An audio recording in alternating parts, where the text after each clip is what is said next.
লালবাগার বন্ধুরা আসসালামু আলাইকুম। লালবাগের কেল্লার পুরো ভিউটা এখান থেকে দাঁড়িয়ে দেখা যাচ্ছে। তো ঢোকার পরে যেটি আমরা টিভি খবরে অথবা ক্যালেন্ডারে দেখতে পাই সেটা হচ্ছে পরী বিবির মাজার বা সমাধিস্থল।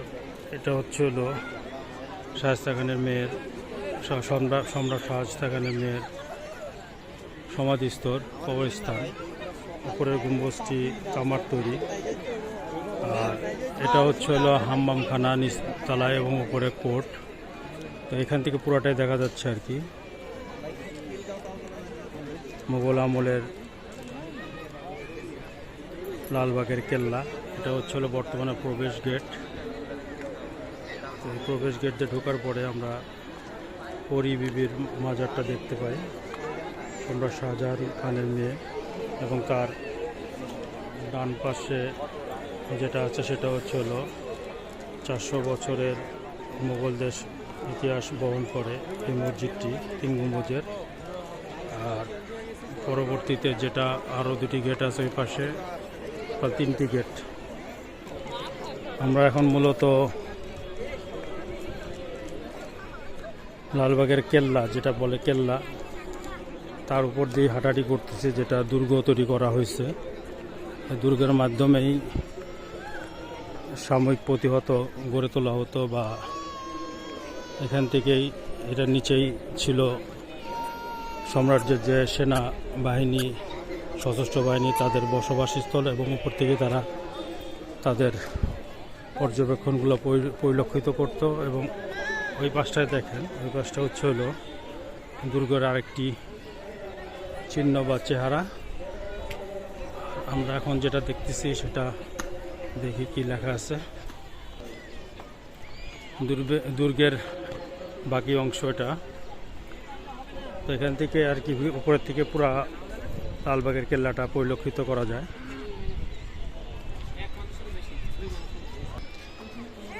মুঘল সাম্রাজ্যের শেষ স্মৃতি বহন করতেছে 400 বছর পুরনো এই মসজিদ থেকে। দেখি কাছের থেকে কতটুকু দেখানো যায়।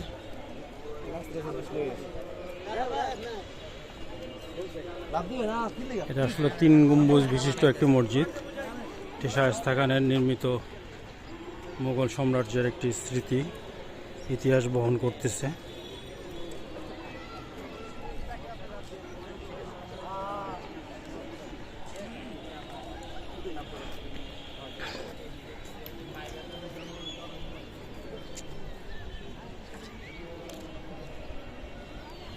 আমাদের 400 বছর পুরনো পূর্বপুরুষদের তৈরি করা। 1678 সালে এই দুর্গটি তৈরি কাজ শুরু হয়।